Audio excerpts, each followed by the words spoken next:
Today on Leaf by Leaf. Echoes of a Natural World. Tales of the Strange and Estranged. Edited by Michael P. Daley.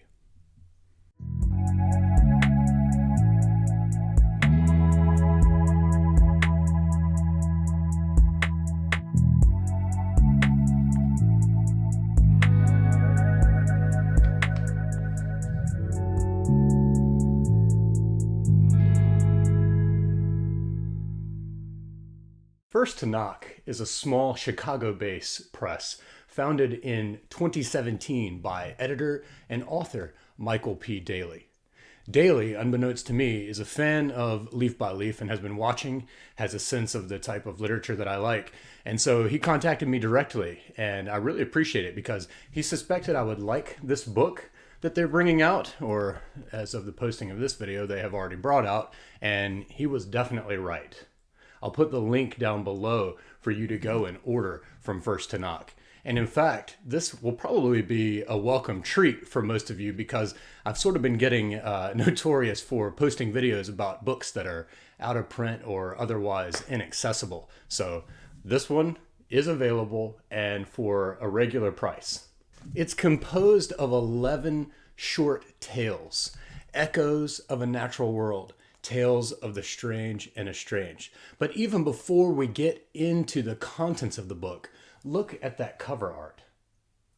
The cover design is by Nick Ferreira, and the cover art is from San Francisco-based artist Kevin Barry. I'll put a link to his Instagram below. This makes it a treat to own even without reading it. The 11 tales contained within these pages are composed of 6 never-before-published American short stories from present day, 4 fin de siècle French short stories in brand new translations by Sam Kunkel, and then 1 really interesting tale by American author who self-published some stories in 1917, and this has been unearthed and put into this volume. What's interesting about the project here, and I think that it succeeds beautifully, is that these tales represent American voices and symbolist, fin de siècle, French decadent voices with a century between them. And they're all interlocked perfectly. So we get a couple of the American stories and then one of the French translations and a couple more of the American stories and so on. And it shows this dialogue between the two different literary traditions, but all in the context of questioning our relationship with the natural world. And this doesn't necessarily just mean nature, like our relationship with the earth and trees and birds and so on, but the natural world from a materialist view. So consciousness is brought into bear as well. Sam Kunkel, the translator of the French stories, also introduces the volume, and it's a very insightful introduction. It perfectly illuminates all of the stories, and it provides some really great anecdotes, especially one about Proust. I will, however, caution you about reading it before you read the stories. I started to do that, and then I quickly realized that some of the pivotal moments of the stories were divulged in the introduction. That's okay, but I would urge you to read the stories before the introduction. Sam Kunkel is also a Chicagoan. A lot of people in here are Chicagoans. Jeremy Kitchen from I-94 has a story in here. Michael P. Daley himself has a story. But Sam Kunkel is living in Paris now, and he is studying the origins of 19th century European weird fiction. So you can really see why he's the perfect person to have such a major hand in the volume. So let's jump into the stories. The very first one is The Toad by French author Jean Lorraine. And this one is great because it's from 1895. In just a few brief pages, Lorraine makes us feel that thrilling allure of sin, but through the benign act of drinking water from a stream. But then he turns around and repulses us with a symbolic manifestation of sin brought to fruition. And again, though, it's clever because it's through this seemingly benign act of drinking spring water. And then what eventually happens and lends its title to the work is that we get a fine example of Freud's uncanny. And we realize that at the end, we have to question, is this fate? Is this nature's mockery? Or is this just, a mental delusion brought on by incessant guilt?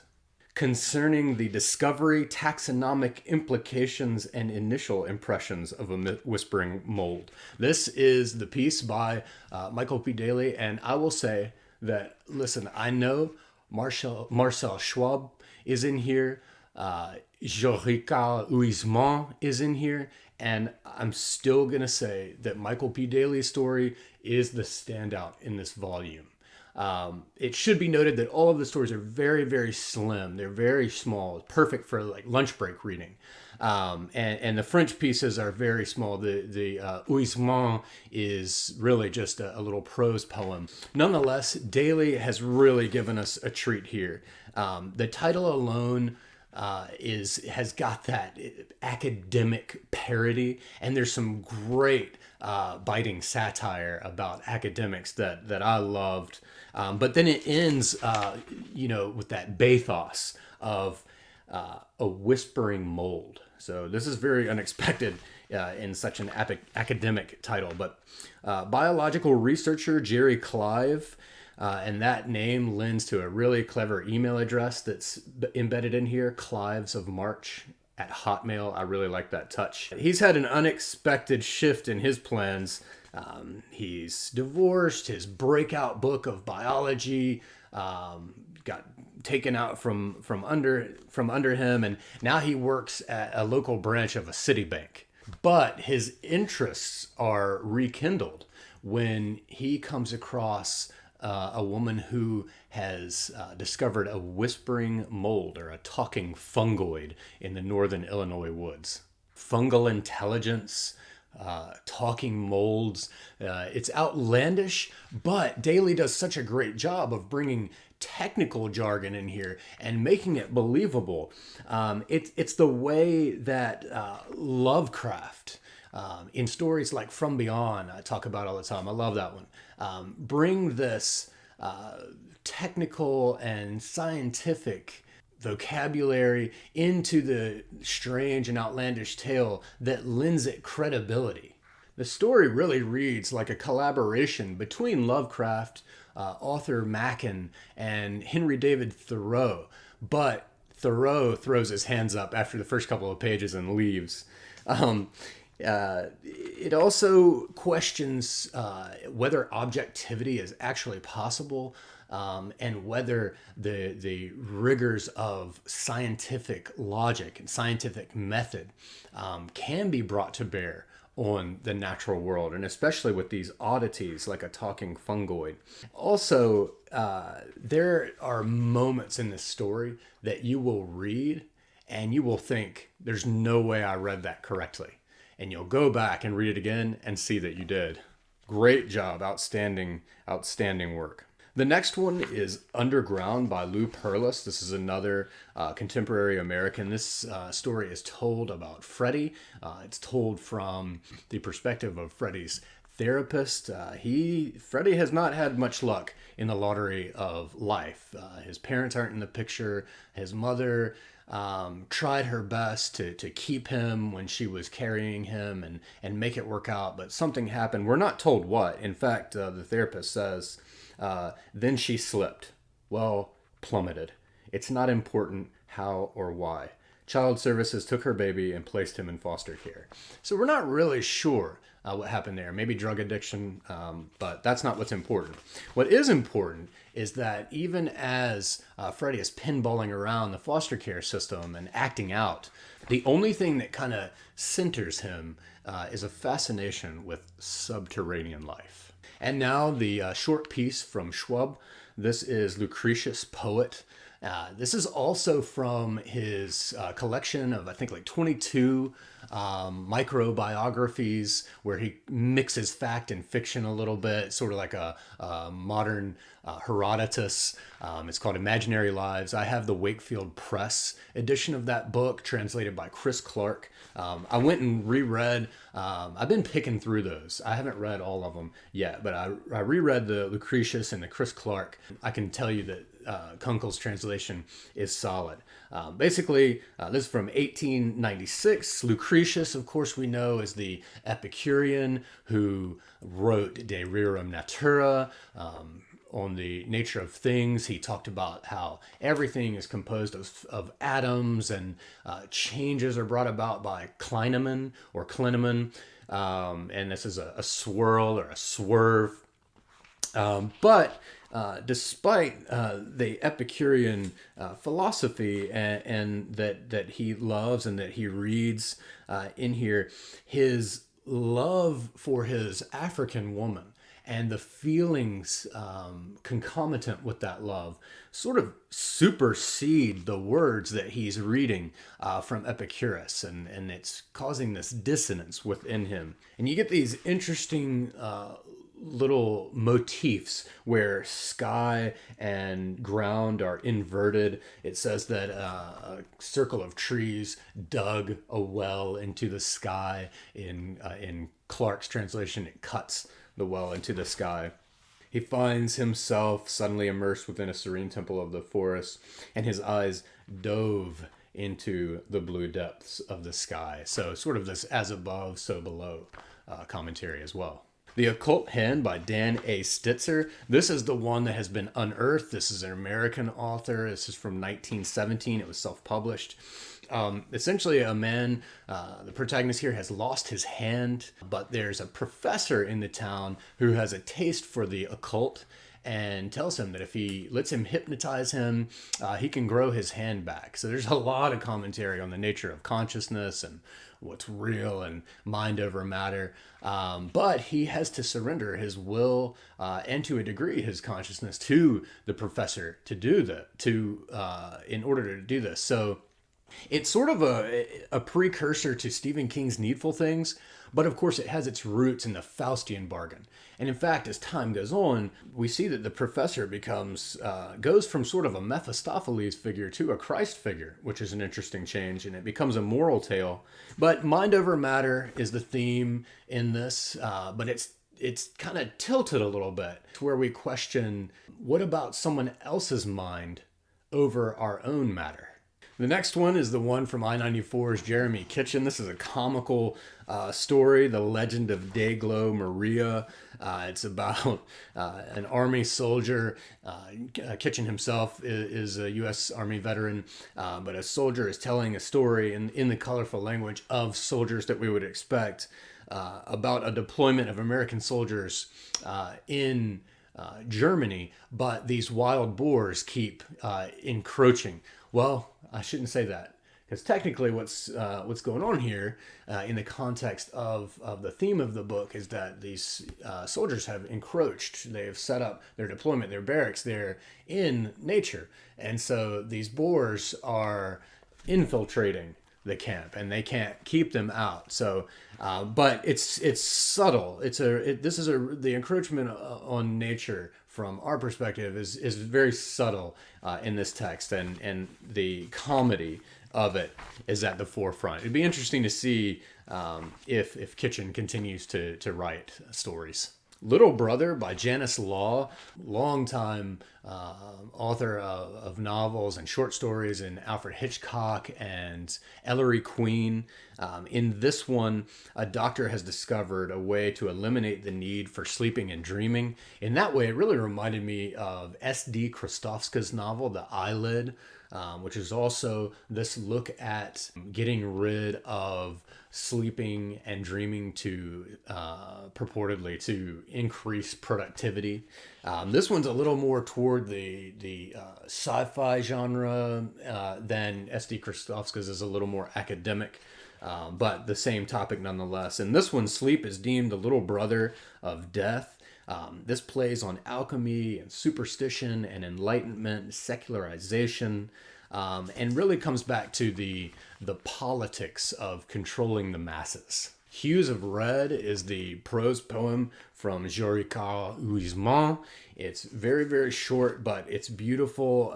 It marries Proustian memory with the purple prose that will be ramping up in the yellow 90s. Huysmans was sort of a precursor or the father of the symbolist movement and the decadent movement in fin de siècle literature. It's really beautiful. It says, "This fanfare of red stunned me. I was blinded by this furiously intense spectrum, this shocking violence." So everything is just lush and tapestried and colors and textures and really strong verbs and just sort of, being overwhelmed with the artifice of things, which is a key to the time in which that literature was written. Stolen Peaches by Julia Bimbenek is, I could see the young Roman Polanski adapting this for the big screen in black and white. A woman who's alone in this house. It kind of, the environments and the feel kind of reminded me of the way that people who vacation in Maine, who come up from New York, that relationship between locals up in New England and then the city folk that infiltrate vacation land, but apparently they've bought the house, and so they're trying to sort of integrate. So it's this commentary on isolation within the familiar. They're familiar with the area, they've been coming there, but they haven't quite gotten in and made connections. Her husband is away traveling for work, her daughter is away at college, and so she's alone. That word familiar recurs, and in fact, a cat shows up and recurs throughout the tale as well. And as Mark Z. Danielewski has made very popular in his series, The Familiar, we know that a cat is traditionally a witch's familiar. It also omits the conventional space breaks we would see in a short story to give that sense of a transition of time. And because of that, this leads to these sudden appearances and disappearances of characters, and just really sustains that uneasiness and disorientation, and finally paranoia. There's one paragraph in here that I think is done so well to set the scene here. She's in this old house by herself, and she can see from her windows where there are some workers out there, and they from time to time will look up toward the windows. Even with all the windows open, the house kept a chill. She put on a sweater and turned her face to the light. Avoiding direct contact felt safer. Let him watch the house. Let him think it was empty. That afternoon, she sharpened the knives. What a great ending sentence of that paragraph. Next is Journey to the Ills by Mark Iosefscu. This is written technically in the second person. It's addressing you. But as Kunkel talks about in his introduction, it also transitions into third person omniscient, which it mirrors perfectly this unreliable narrator. He's apparently hallucinating, or he's apparently high. He's also on a train, so we're moving in a train the whole time. So the floating perspective and the unreliable narrator and the jauntiness of the train all blend together to give it this movement and this constant imbalance where you can never really find your footing, and it's done really well. One of the main themes in this one is that reality has been altered in such a way to where it exposes things that are always there but which are never seen. It also affords really amusing lines like this one. Have pity for the solipsis who's high. It can be a hard way and lonely. The very last story in here is also a French translation of Villiers de l'Isle Adam, The Unexpected Enjoyment. In this one, we get this uncanny subterranean marvel in the middle of the desert. And so you've got a traveler who comes upon an oasis in the desert. He thinks, oh, I found a watering hole, and goes inside, but then is led down into the basement to find that the real oasis is underneath what he perceived as the oasis. So it's an oasis underneath an oasis. So that is Echoes of a Natural World, Tales of the Strange and Estranged, out now from First to Knock Press.